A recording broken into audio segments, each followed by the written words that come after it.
Let's get one thing straight. If you want 2025 to look different, you have to move different. Stop waiting for motivation. Stop waiting for someone to choose you. Choose yourself. Now.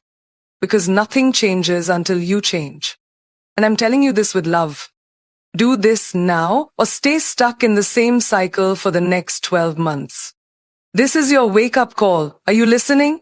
You wake up and before your feet even hit the floor, the noise begins. Notifications buzzing, people's opinions screaming at you through screens, expectations weighing on your chest like a brick. You scroll and scroll and scroll, seeing everyone's highlight reel while your inner voice becomes a whisper. The world is too loud and in that chaos, you've forgotten how powerful you are. But listen carefully. You don't need more opinions. You don't need more noise. You need yourself, you need your voice. Because your voice is not just sound, it's your truth, it's your vision, it's your soul trying to speak through the fog of other people's insecurities.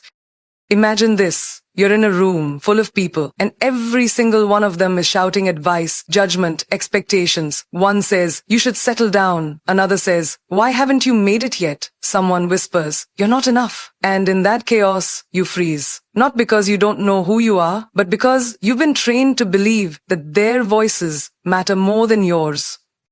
Now pause. Picture your favorite song, that track you play when you feel unstoppable. Why do you love it? Because it drowns out everything else. That's what your own voice can be, a personal anthem, a frequency that cuts through the BS. But first, you have to turn the world down. You don't need everyone clapping for you, you need to clap for yourself. Think about the last time you hesitated to post that idea, to wear that outfit, to say what you really felt. Why? Because someone might judge you? Because they might laugh? But ask yourself, are they living your life? Are they the ones waking up with your dreams burning in their chest? No, you are. The day you decide to mute the noise is the day you step into your power. Remember when you were a kid and you wanted to be an astronaut or a writer or a superstar? You didn't care what people thought. That voice was bold, loud, free. What happened? Life, society, rejection. You started to shrink. You stopped singing out loud. You stopped saying, I want to, and started saying, I should, probably. But what if I told you that the version of you who spoke without apology is still there, just buried under layers of other people's opinions? Let me give you something raw. A girl I know had a talent for painting. She used to draw in secret, scared that her art wasn't good enough. She compared herself to every artist online. She muted her gift because she thought, what if I'm not great? You know what's worse than failing? Not trying. One day, she deleted every app, turned off every voice, and picked up that brush like it was a sword. Now, her paintings are in galleries, and more importantly, she doesn't need anyone to tell her she's good. She knows she is. That's what happens when you find your voice. You stop begging for approval. Another story. A guy wanted to start a podcast but was terrified of being awkward. He told himself, who would listen to me? But the truth was, his story could save someone else. So, he recorded his first episode in his closet with 0 listeners. But he showed up. And guess what? People did listen. Because real always finds real. You don't need to be perfect. You need to be you. Unfiltered, unapologetic. Every day we are drowning in noise. TikToks telling us how to live, influencers telling us how to dress, family telling us how to think, society telling us who to be. But you were not born to be an echo. You were born to be a voice that makes waves. Cut the noise. Sit with yourself. Ask, what do I want? Not what they want. Not what looks good online. What feeds your soul? Because once you find your voice, once you hear it clearly, you will never need to scream for attention. You'll walk in the room and the silence will speak for you. Look around you, not at your phone, not at your vision board. Look at your circle, the people you talk to every day, the ones in your group chats, the voices in your life. Because here's the truth most people avoid. Your circle is either watering your growth or slowly poisoning it. There is no in-between. If you surround yourself with people who fear change, fear success, fear failure, eventually you'll start to fear it too. Energy is contagious, and whether you like it or not, the people closest to you are shaping your mindset, your habits, your dreams. You can't fly when your circle keeps clipping your wings. Think of this.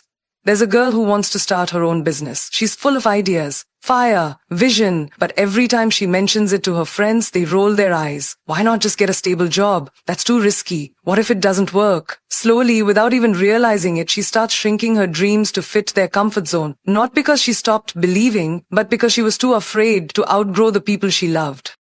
Let that sink in. Some of you are watering dead plants because you're afraid of blooming without them. You keep friendships that drain you, conversations that go nowhere, people who laugh at ambition like it's a joke. But here's a fact that changed my life. You owe loyalty to your growth, not to your history. Just because someone was part of your past doesn't mean they deserve access to your future. There's a guy who used to spend hours playing video games with his boys every night. Same jokes, same stories, same dreams, none of them doing anything about it. One day he decided to learn coding, just 1 hour a day. His friends mocked him, called him too serious. 6 months later, he had a freelance job and was building apps. The same friends were still in the same basement talking about the same game, not because he was better than them, because he chose different. Comfort zones breed comfort people, but growth demands expansion.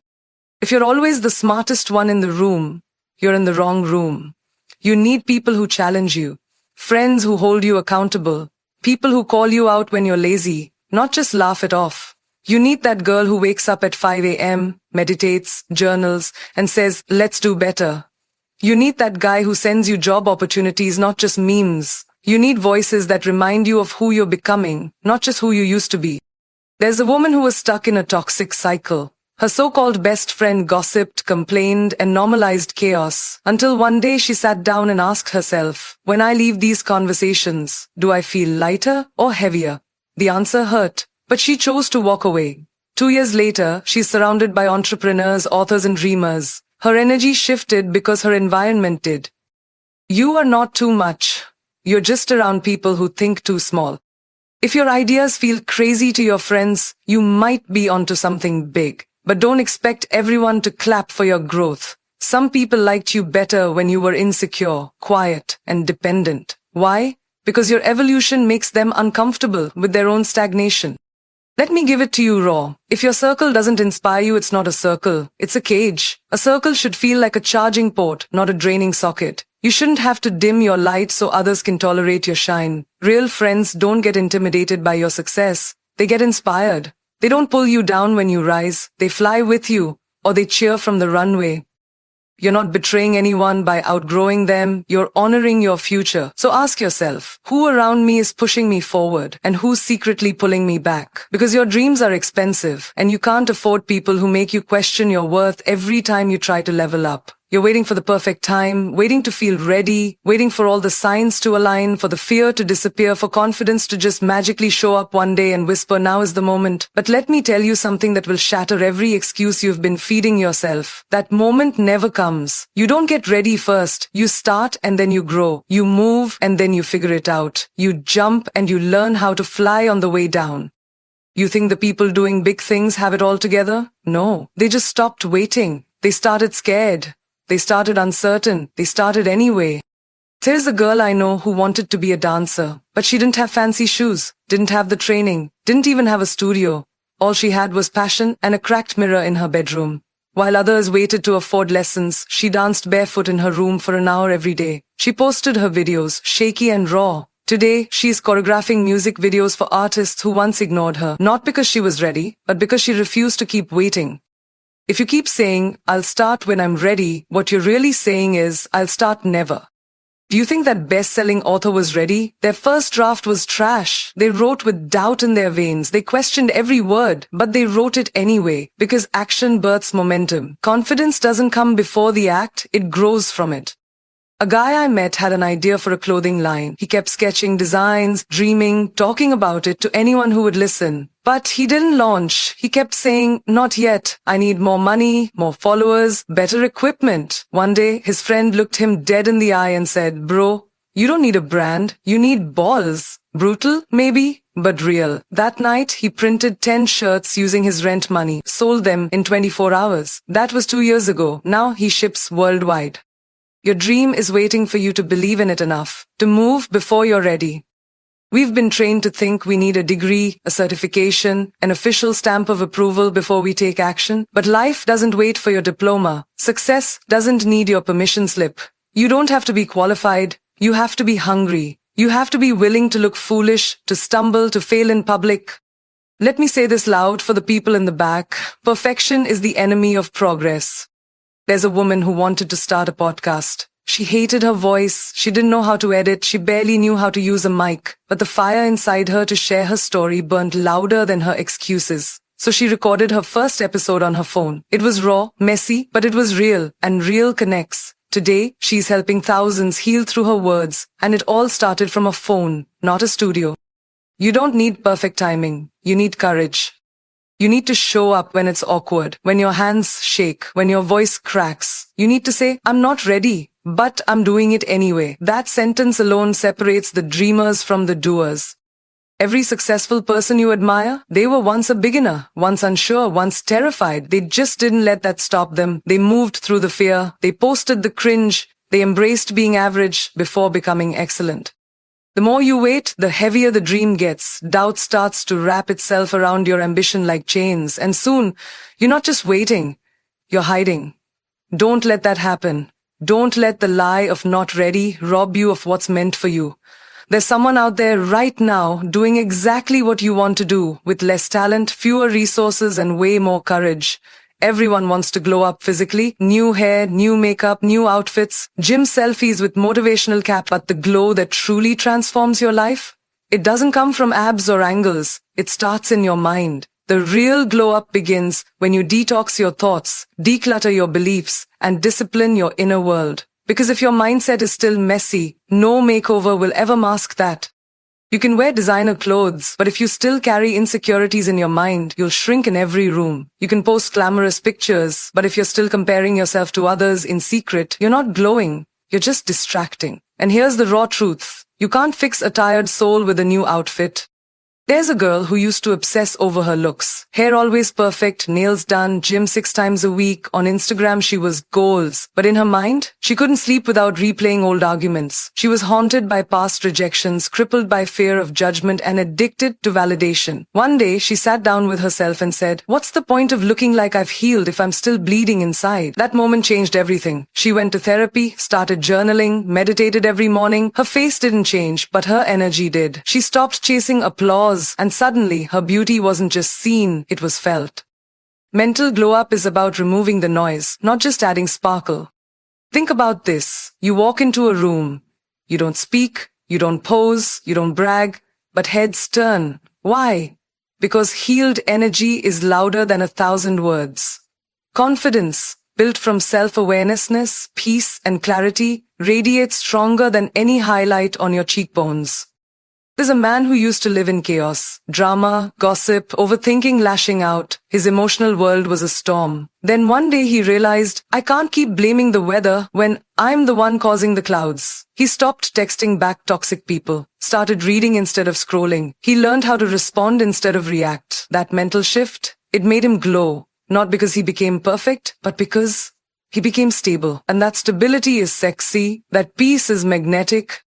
We live in a world where physical appearance gets claps and likes, but mental strength builds legacy. What's the point of a glow up if it doesn't help you grow up?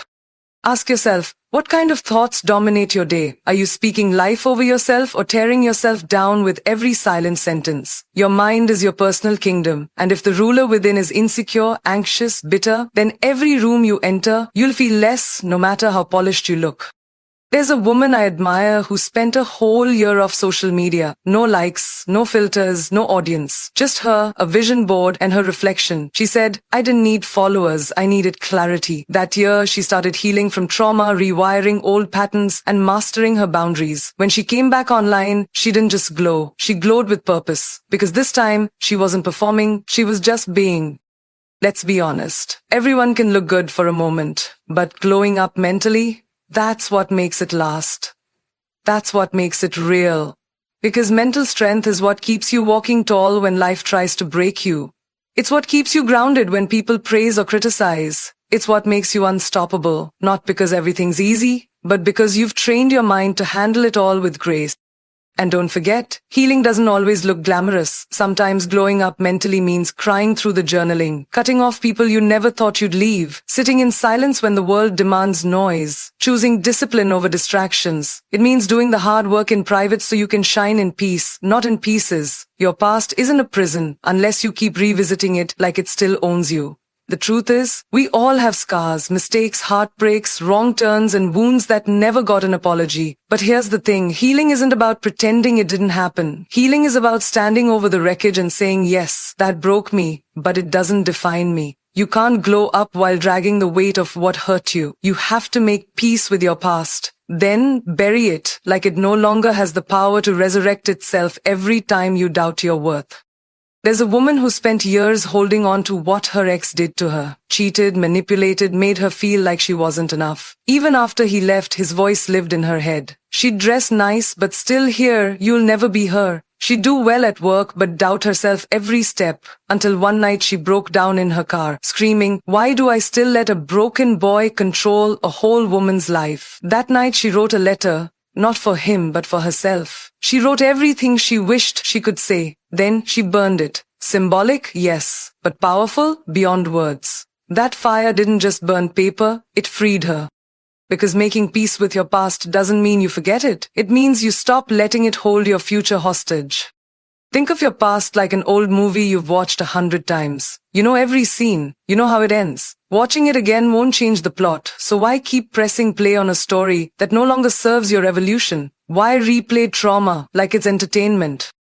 There was a man who grew up being told he was a failure. His teachers laughed at his dreams. His father said, you'll never be anything. So for years, he lived safe, small, afraid of trying, until one day he realized those voices are echoes, not prophecies. He started small, speaking daily affirmations, going to therapy, rewriting his narrative one step at a time. Today, he runs a successful company, not just because he worked hard, but because he healed hard. He stopped dragging his father's voice into rooms he was meant to lead in. You can't become your highest self while you're still babysitting your broken one. And sometimes the hardest part isn't letting go of the pain, it's letting go of the identity you built around it. Who are you if you're not the victim? Who are you if you're no longer bitter? Who are you when the story of betrayal is no longer your anthem? That's the part that scares people. But hear me, you are allowed to outgrow your old pain. You're allowed to wake up one day and say, I've carried this long enough. A girl I know used to replay her childhood abuse in her mind like a broken tape. It showed up in every relationship. She kept expecting abandonment because that's what she knew. Then she said, I'm not healing for them. I'm healing for the girl I was and the woman I'm becoming. She joined a support group, faced every dark memory. She cried, screamed, broke down, and then she built back up. Today she speaks to schools, helping others find their voice. Her pain didn't disappear, but it no longer drives the car. She took the wheel. We all have a chapter we don't read out loud. But here's what they don't tell you. That chapter can either define your whole book or become the turning point that leads to your rise. You get to choose. Making peace with your past doesn't make you weak. It makes you unstoppable, because once you bury what broke you, nothing can hold power over you again. Not gossip, not rejection, not memory. You become bulletproof, not because nothing hurts you, but because nothing controls you. You're not what happened to you, you're what you choose to become after it. Comfort is the enemy of greatness. It lulls you into routines, flatlines your ambition, and convinces you that good enough is where you belong. But if you want to change your life, if you want to rise into the version of you that the world hasn't even seen yet, you must set uncomfortable goals. Goals that scare you, stretch you, and demand a version of yourself you haven't even met. Because if your goals don't intimidate you just a little, they won't transform you. There's a woman who was stuck in a 9-to-5 job she didn't love. She had dreams of starting her own business, but every time she thought about it, fear would whisper, what if you fail? What if people laugh? So she kept choosing safety, until one day she wrote a number on a sticky note, a number she wanted to earn per month through her own business. It felt insane, wild, impossible, but she stuck it on her mirror. That number didn't just scare her, it called her out. Every day she looked at it and thought, who do I need to become to hit that? That question changed everything. She started waking up earlier, studying harder, networking differently. Within a year, she didn't just hit the number, she shattered it. Uncomfortable goals are your mirror. They reflect the gap between where you are and where you could be. Think about this. Nobody grows in their comfort zone. You don't get stronger lifting light weights forever. The muscle builds when it burns. And your character? Your courage? Your resilience? Same rule. They only grow under pressure, under challenge, under bold goals that stretch your soul like rubber bands. There was a man who wanted to run a marathon, but he had never run more than a mile. His friends laughed, his body resisted, but he didn't back down. Every morning he told himself, I'm not doing this because it's easy. I'm doing it because I need to see what I'm made of. He trained through pain, through doubt, through days where quitting seemed like the only option, and the day he crossed that finish line, he cried. Not because of the medal, but because he finally saw the man hiding underneath all that fear. That's what uncomfortable goals do. They don't just build wins, they build you. The magic doesn't happen in the achievement, it happens in the becoming. Setting uncomfortable goals is like signing a contract with your higher self. It says, I'm done settling, I'm done shrinking, I'm done choosing what's easy over what's necessary. It's you putting faith over fear and daring to believe that more is possible, even when you can't yet see how. A girl I know had a fear of public speaking so deep she would shake reading her name out loud. But she had a dream to inspire young women, so she made a goal to give a TEDx talk within 2 years. Everyone thought she was delusional, but every week she joined speaking clubs, she practiced in the mirror, she volunteered at tiny events just to get her reps in. And eventually, she stood on that red dot and delivered words that made an entire room rise to their feet. She said afterward, I set a goal I was terrified of, and I became a woman I didn't even know was living inside me. If your goals are too easy, you're robbing yourself of evolution. You're trading growth for comfort, and comfort in the long run is far more dangerous than risk. Set the goal that makes your heart race. Set the goal that makes your inner critic scream. Set the goal that you know you'll have to level up to reach. Because that pressure, that fear, that stretch, that's where your transformation lives. That's where the average version of you dies, and the powerful version of you is born. We often romanticize the destination, the dream, the big moment that we think will change everything. We picture the red carpet, the applause, the success that comes with all the hard work. But what we fail to realize is that the magic doesn't live in the end result. It lives in the journey, the daily grind, the hours when no one is watching, the moments when it's just you, your discipline, and your dreams colliding. If you can romanticize your discipline just as much as you romanticize your dream, you'll get to where you want to be faster, stronger, and with more passion than you ever imagined. Think about an athlete. They don't wake up and train with excitement only because they want to win the gold medal. No, the joy lies in the sweat, the struggle, the constant pushing against their own limitations. It's the discipline to train when their body aches, when it's early and cold, when every part of them is begging for a break. That's where the magic lives. A runner doesn't just dream of crossing the finish line, they learn to fall in love with the miles. A boxer doesn't just dream of raising a championship belt, they romanticize every punch, every jab, every hour spent perfecting their technique. One woman, a successful entrepreneur today, once shared her journey. She started with nothing, no investors, no mentors, no connections, but she had a dream to build a brand that would inspire others.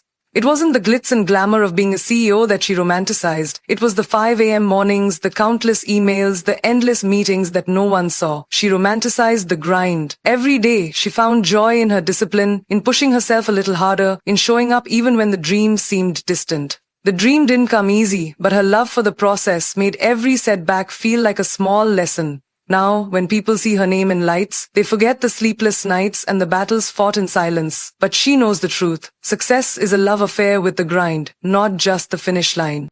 You've probably heard that discipline is the bridge between your dreams and reality. But discipline doesn't feel like a bridge when you're in the middle of it. It feels like hard work, struggle, frustration. Yet it's exactly this that forms the foundation for anything remarkable. You can dream all day, but if you don't romanticize the process, if you don't fall in love with doing what it takes every single day, the dream will remain just that, a dream.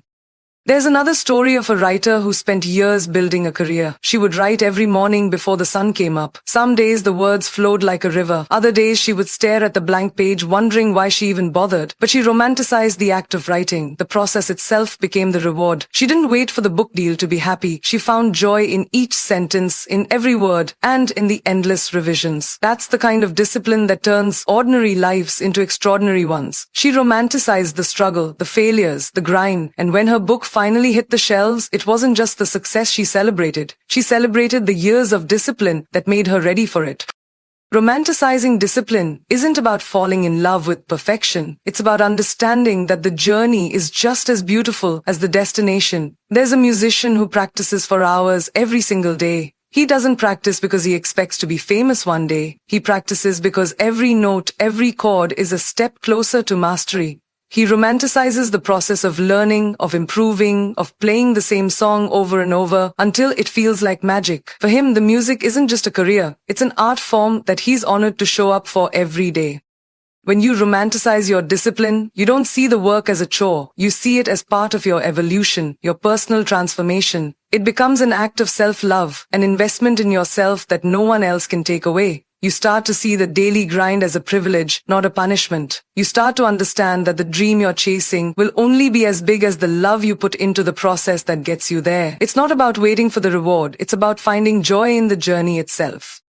So, romanticize your discipline. Find beauty in your routine, your effort, your hustle. Celebrate the struggle. Revel in the sweat, the effort, the resilience. Because when you fall in love with the work, when you romanticize every step, you will not only reach your goals, you will soar beyond them. The most powerful thing you'll ever hear in life is not from a coach, a mentor, or a motivational speaker. It's not a quote you read somewhere or a piece of advice passed down from someone else. It's the voice inside your head. The words you speak to yourself every single day shape the life you live. If your self-talk is negative, limiting, or filled with doubt, then you are setting up your own barriers before you even begin.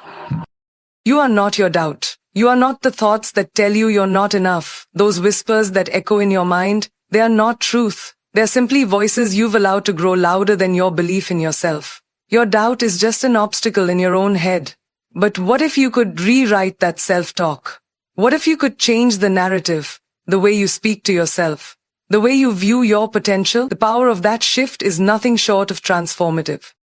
Think about an artist. She starts with a blank canvas, but before she even touches the brush, her mind is filled with doubt. Will it be good enough? What if people don't like it? What if I fail? Those doubts are familiar to all of us. But if that artist listens to those voices, she'll never pick up the brush. She'll stay stuck in the cycle of overthinking, paralyzed by fear of judgment. But when she rewrites her self-talk, when she decides that she's allowed to be a beginner, that her journey is about the process, not perfection, she picks up the brush and creates something that not only surprises others, but herself. Every stroke of color is an act of defiance against her doubt. She is not her fear, not her insecurities, not her hesitation. She is the artist, the creator, and she rewrites her own story every time she works.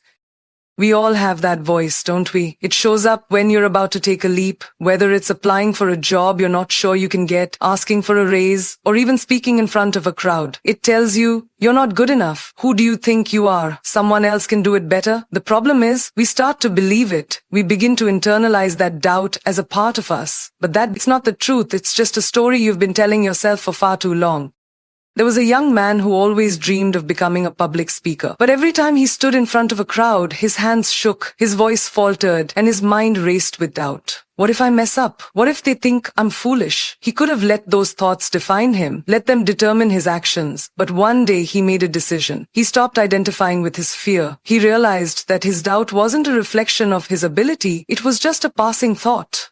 So instead of letting it control him, he rewrote his self-talk. Every time the fear crept in, he spoke to himself differently. I am prepared. I am worthy of this stage. I have something valuable to say. Slowly but surely, those new affirmations became his truth.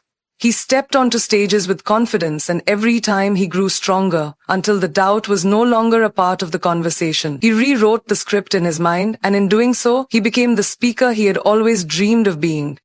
We all need to rewrite our self-talk, especially when the world or our circumstances try to tell us otherwise. We have to stop listening to the negativity that surrounds us, the comparison, the judgment, the fear, and start filling our minds with words that empower us. We have to believe that we are not the doubts we hear. We are not the failures we've experienced. We are not the limitations placed on us by others or by ourselves. We are what we choose to believe, what we choose to speak into existence.